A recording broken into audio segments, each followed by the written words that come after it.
Hola y bienvenidos otra vez a Learning a Bit of Spanish with Mr. G. The previous video was about definite and indefinite articles in Spanish. So if you haven't watched it, go and see it and then come back. And although I thought it was very easy to understand, today I'm gonna talk to you about 7 tips and tricks to use definite and indefinite articles in Spanish. Let's go.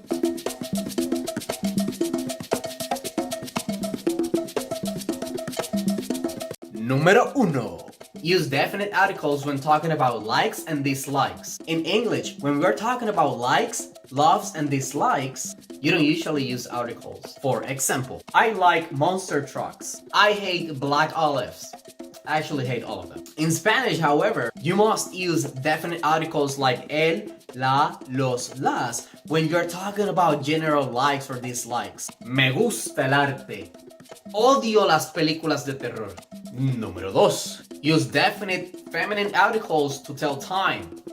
Times in Spanish are all feminine, and you always have to include the definite articles la or las when telling the time. When you learn to tell time in Spanish, there are 2 phrases that you have to remember. Son las, a las. For example, son las 8 de la mañana. El concierto empieza a las 10:30. Número 3. Use definite masculine articles when talking about days of the week.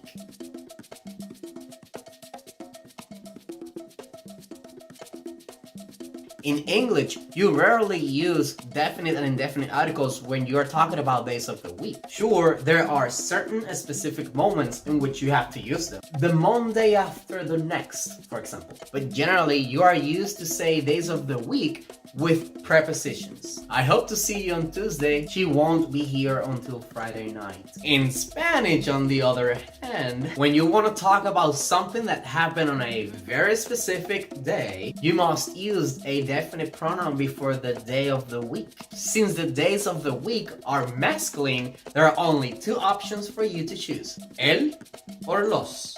When talking about one specific day of the week, use el. Iré a Puerto Rico el lunes que viene. When talking about something that happens every week, you use los. Voy al gimnasio todos los martes. But watch out for a second. If the day of the week ends in s, do not change the spelling when you make it plural. For example, every Wednesday will be todos los miércoles. Why? Because when you see the days of the week, you have lunes, martes, miércoles, jueves, viernes. And then you have sábado and domingo, which they don't have an S at the end. Número 4. Don't use any article when you're talking about nationality, professional, religion, blah, blah. In English, you use the indefinite articles a or an when talking about professions, religions, nationalities, and blah, blah, blah, blah. For example, I am an anthropologist. She is a Christian. In Spanish, you can actually take them out. Soy abogado. I mean, you can use it, but you don't have to. However, if you wish to qualify that abstract concept with more information, you usually need to insert an indefinite article. Soy un buen doctor. Número 5. Don't use any article when talking about an unspecific quantity. In English, when you talk about an unspecific quantity, or when you are dealing with uncountable nouns, uncountable, I don't know, you generally use some or any. Examples: I have some green shirts in my closet. I don't. Please resist the urge to translate directly from English to Spanish. In Spanish, you don't have to use an article when you're talking about an indefinite amount or using an uncountable noun. For example, hay leche en el vaso. Número 6. Colloquially, use indefinite articles for emphasis. Tengo un hambre.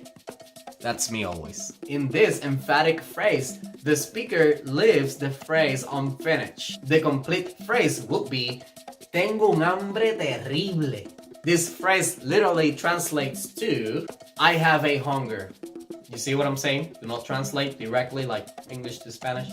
It's just a thing we say to say that we are really hungry. In Spanish, we frequently use the verb tener to express states of being. For example, tener frío, tener calor, and so on. With many of these expressions, you can actually insert an indefinite articles un o una. To add a little bit of emphasis to it. Tengo un frío.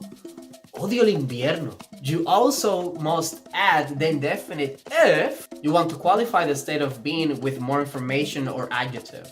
Tengo un poco de calor. Not that kind of hot, but just be careful with tener sueño, which I actually have a lot. Tengo un sueño can mean I have a dream.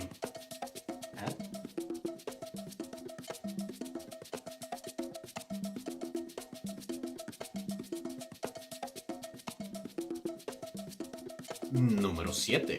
Watch out with articles when dealing with nouns that start with A. As you've learned, I hope, a singular feminine noun usually starts with la.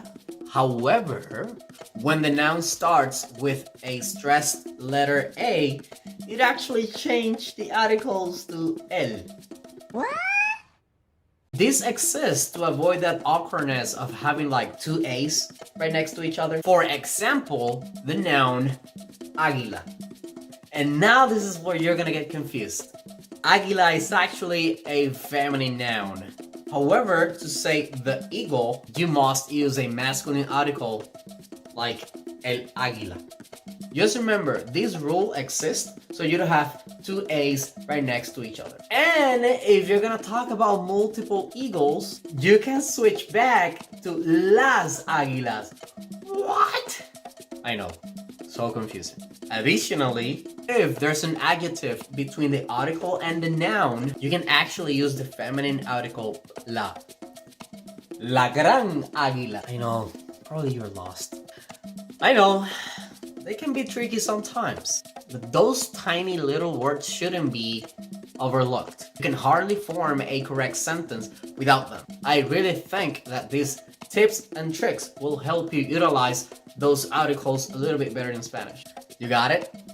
I hope so. On the description, you're gonna find my Quizlet account so you can practice a little bit. Also, another link for more information. Remember to subscribe and like this video. And if you can, share.